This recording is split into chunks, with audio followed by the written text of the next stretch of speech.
جتنے بھی صحابہ احد میں شہید ہوئے اللہ کے نبی صلی اللہ علیہ وسلم نے سب کی نماز جنازہ پڑھائی. بعد میں آتا ہے کہ سب کی ایک ایک پڑھائی, تو حضرت امیر حمزہ کا یعنی آپ کا جسد اقدس بھی ساتھ ہی رکھا, گویا 70 مرتبہ آپ پہ رسول اللہ نے نماز جنازہ پڑھی. اور بعض روایت میں آتا ہے کہ 10 کی پڑھی, تو اس میں پھر بھی حضرت امیر حمزہ رضی اللہ تعالیٰ عنہ کے جسم اقدس کو رکھا گیا اور اس پہ بار بار رسول اللہ نے نماز جنازہ پڑھی اور دعائیں فرمائی.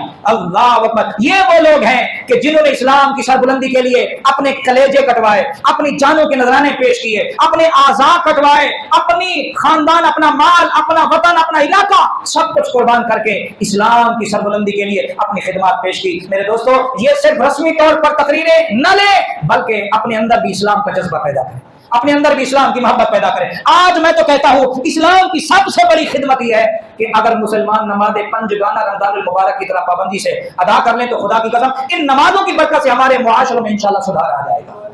لیکن بدقسمتی کہ پتہ نہیں وہ بھری ہوئی مسجدیں کون لے گیا کہ بس وہی پرانے, وہ کسی نے پوسٹ میں لکھا کہ مہمان چلے گئے اور گھر والے رہ گئے, وہی بابے, وہی چند نوجوان 2-3 صفوں والے رہ گئے, باقی ساری کی ساری صفوں والے پتہ نہیں نمازی کہاں چلے گئے. میں آپ سے بھی کہوں گا کہ اگر کسی کو ملے تو انہیں بتا دو کہ طیبہ مسجد کے دروازے تمہاری راہیں دیکھ رہے ہیں.